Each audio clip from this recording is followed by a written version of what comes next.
గులాబీ బాస్ కేసీఆర్ తెలంగాణ రాష్ట్ర ఏర్పాటు నుంచి సరికొత్త జోష్తో వరుసగా 2 సార్లు గెలిచి 10 ఏళ్లు అధికారాన్ని చేజిక్కించుకున్నారు. కానీ 2023లో జరిగిన అసెంబ్లీ ఎన్నికల్లో బీఆర్ఎస్ చిత్తుగా ఓటమి పాలవడం, కాంగ్రెస్ అఖండ మెజార్టీతో ఘన విజయం సాధించి అధికారాన్ని దక్కించుకుంది. ఇక నాటి నుండి ఎమ్మెల్యేగా గెలిచిన కేసీఆర్ సార్ ప్రజల్లోకి వచ్చింది లేదు, అసెంబ్లీకి వచ్చింది లేదు, రేవంత్ సర్కార్ని ప్రశ్నించింది లేదు. పూర్తిగా సైలెంట్ అయి ఇంటికే పరిమితమయ్యారు.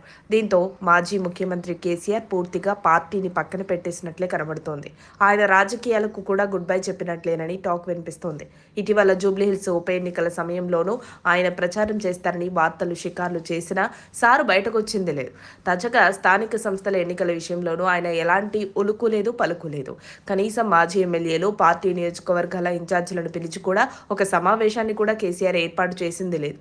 తెలంగాణలో స్థానిక ఎన్నికల సమరం ఈ నెల 11 నుంచి ప్రారంభం కానుంది. ఇప్పటికే నామినేషన్ల ప్రక్రియ ప్రారంభమైంది.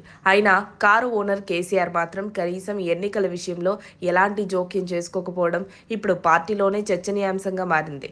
ప్రస్తుతం కాంగ్రెస్ విజయాలను జీర్ణించుకోలేని కేసీఆర్ ఇంకా ఓటమి నుంచి తేరుకోలేకపోతున్నారా అన్న అనుమానం గులాబీ వర్గాల్లోనే కలుగుతోంది.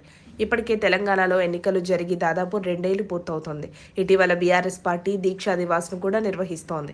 గ్రామ స్థాయిలో సమరం ప్రారంభమైన నేపథ్యంలో గులాబీ బాస్ మౌనం దేనికి సంకేతం అన్నది సొంత పార్టీ నేతలకే అర్థం కాకుండా ఉంది.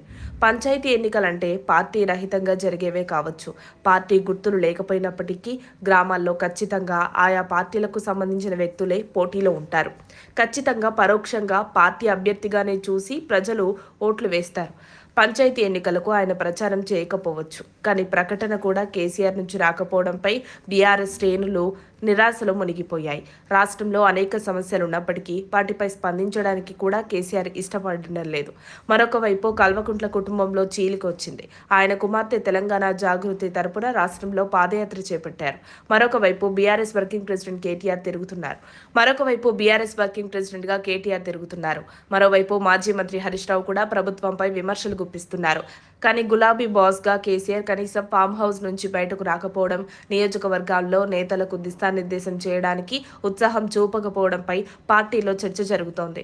రేవంత్ సర్కార్ దూకుడుకు చూస్తుంటే కేసీఆర్ మరికొంతకాలం బయటకు రారని పార్టీ ముఖ్య నేతలు చెబుతున్నప్పటికీ కీలక సమయాల్లో రాకపోతే ఎలా అన్న ప్రశ్న క్యాడర్ నుంచి వస్తుంది. మరి కేసీఆర్ ఇప్పటికైనా స్పందిస్తారా లేదా అన్నది చూడాలి. మరిన్ని అప్డేట్స్ కోసం మా కాయ్ టీవీని సబ్స్క్రైబ్ చేసుకోండి. మా వీడియో కనుక మీకు నచ్చినట్లయితే లైక్ చేయండి, షేర్ చేయండి. మీ విలువైన అభిప్రాయాలను కామెంట్ బాక్స్లో తెలియజేయండి.